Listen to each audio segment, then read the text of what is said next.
نحمده ونصلي على رسوله الكريم أما بعد فأعوذ بالله من الشيطان الرجيم بسم الله الرحمن الرحيم ثاني اثنين إذ هما في الغار صدق الله العظيم وقال النبي صلى الله عليه وسلم لأبي بكر الصديق أنت صاحبي في الغار وصاحبي في الجنة.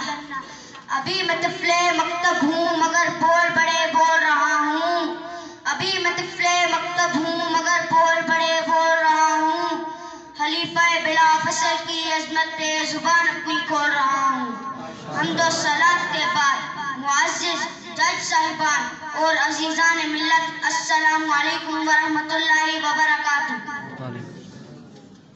صدر اعلی وقار، آج اس ایوان میں جو موضوع زیر بحث ہے وہ یار و غار و مزار ہے. جناب صدر، یار و غار و مزار کوئی اور شخصیت نہیں بلکہ خلیفہ بلا فصل، افضل البشر، بعد از انبیاء، سسر پیغمبر، رفیق ہجرت ابو بکر صدیق رضی اللہ تعالی عنہ ہے.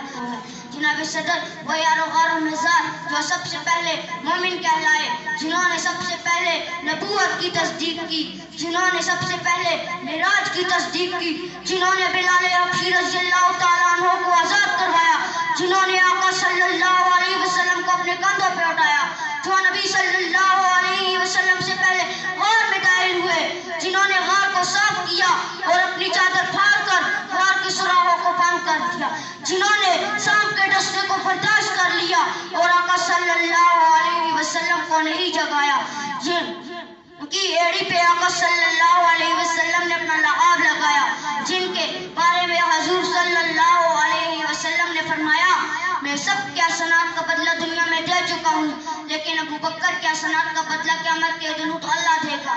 تو میں آخر میں یوں کہوں گا کہ جو نقل کا عادی ہو بلا اصل کیا جانے، جو نقل کا عادی ہو بلا اصل کیا جانے، بلا فصل کی عظمت کو بلا نسل کیا جانے. والسلام.